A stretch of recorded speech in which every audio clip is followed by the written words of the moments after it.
दीदी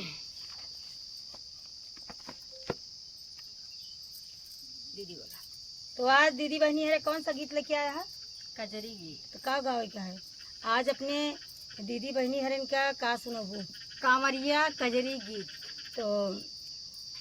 तो आज हम लेकर आए हैं दोस्तों कांवरिया कजरी गीत। एकदम धमाकेदार चटाकेदार है। आप लोग सुने फुल वॉच करके और वीडियो फुल वॉच करिए तो बड़ा आनंद आई। लास्ट में बहुत अच्छा गीत है, लास्ट तक आप देखिए, बहुत सुंदर गीत है।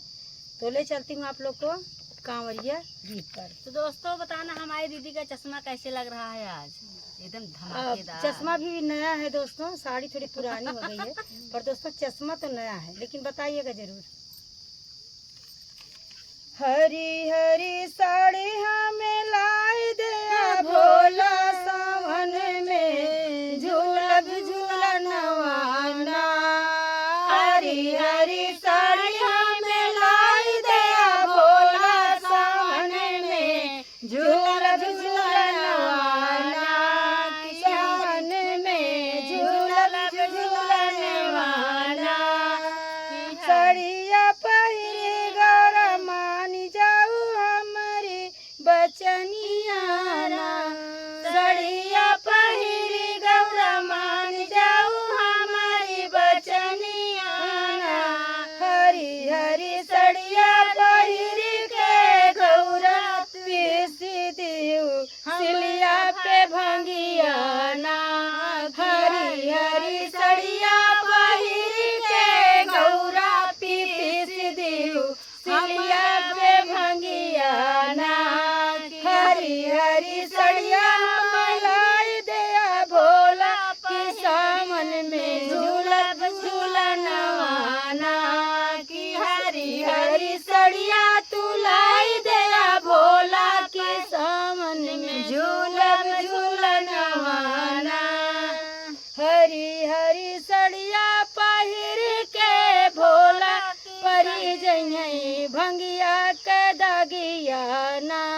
की हरी हरी साड़िया पहिर के भोला की परी जइयै भंगिया के दागियाना। हरी हरी साड़िया पहिर के भोला न पी सब हम तोहरी भंगियाना। हरी हरी साड़िया पहिर के भोला की सब हम तोहरी भंगियाना। हरी हरी साड़िया हमें लाई दया भोला सावन में झूलब झूलनवाना। हरी हरी साड़िया हमें लाई दया भोला सावन में झूलब झूलनवाना। सावन में झूलब झूलनवाना। हरी हरी साड़िया न लाऊ बाई गौरा जमन बुना हमरी बचनियाना। हरी हरी साड़िया न लाऊ बाई गौरा जमन बुना हमरी बचनियाना। हरी हरी साड़िया न लाऊ बाई गौरा जो बिसबुना हमरी भंगियाना। हरी हरी साड़िया न लाऊ बाई गौरा जो पिसबुना हमरी भंगियाना।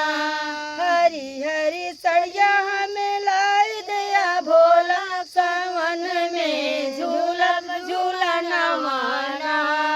हरी हरी साड़िया हमें लाई दया भोला सावन में झूलब झूलनवाना।